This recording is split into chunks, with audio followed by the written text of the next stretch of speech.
King Charles has led the National Service of Remembrance at the Cenotaph in central London.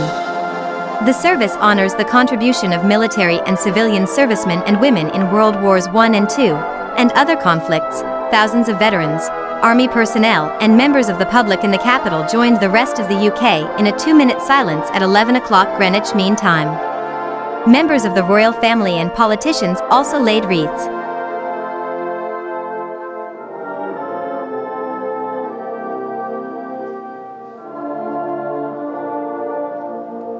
At 11 o'clock Big Ben chimed to signal the start of the 2-minute silence. It was ended by the sound of a cannon blasting from Horse Guards Parade, followed by a bugler playing the last post. King Charles laid the first wreath on behalf of the UK, and he saluted the cenotaph before pacing back.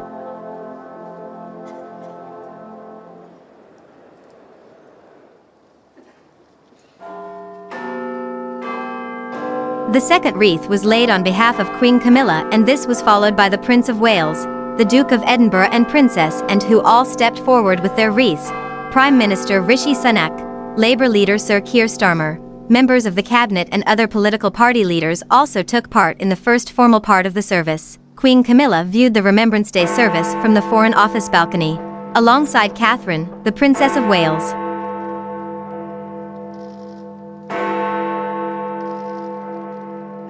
Massed bands and pipers assembled and played in the rain at the cenotaph as members of the armed forces laid their wreaths.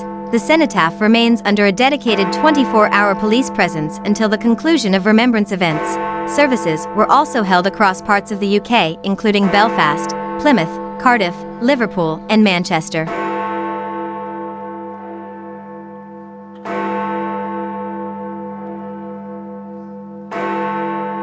In Scotland, First Minister Humza Yousaf laid a wreath at the Stone of Remembrance, while Livingston and Rangers held a minute silence before their Scottish Premiership clash in West Lothian.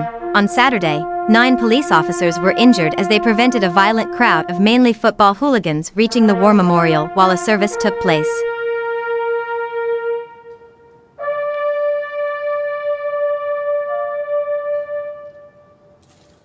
Scuffles first broke out shortly after 10 o'clock Greenwich Mean Time as police attempted to stop a crowd of people carrying St. George's flags marching along Embankment towards Whitehall, where the cenotaph is located.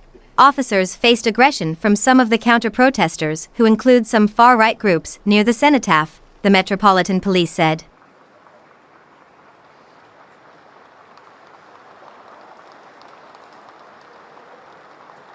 The group, which had been chanting "England Till I Die," pushed through the police barrier, with some shouting "Let's have them." However, a 2-minute silence held at the cenotaph at 11 o'clock Greenwich Mean Time to mark Armistice Day was observed respectfully. Police added, no major protest is scheduled to take place on Remembrance Sunday, although the policing operation will continue with some 1,375 officers deployed amid commemoration events in the capital.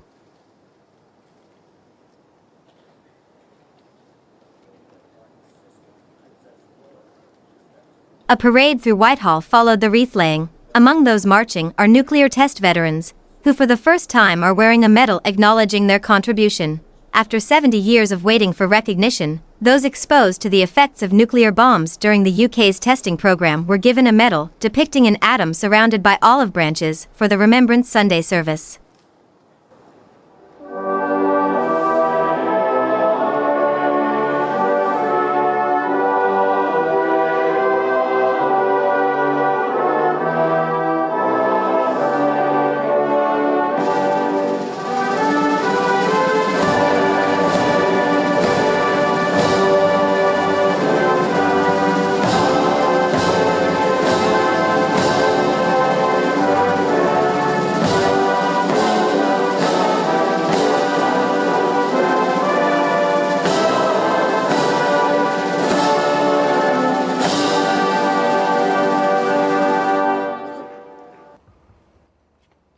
More than 300 different armed forces and civilian organizations are represented in the march, as well as some 300 veterans not affiliated with an association who have been invited to join for the first time. Earlier, Royal British Legion's Anthony Metcalfe told BBC Breakfast he expected close to 10,000 individuals to take part. Everyone from a 100-year-old D-Day veteran to young Scottish soldiers and many regimental associations and other groups, he said.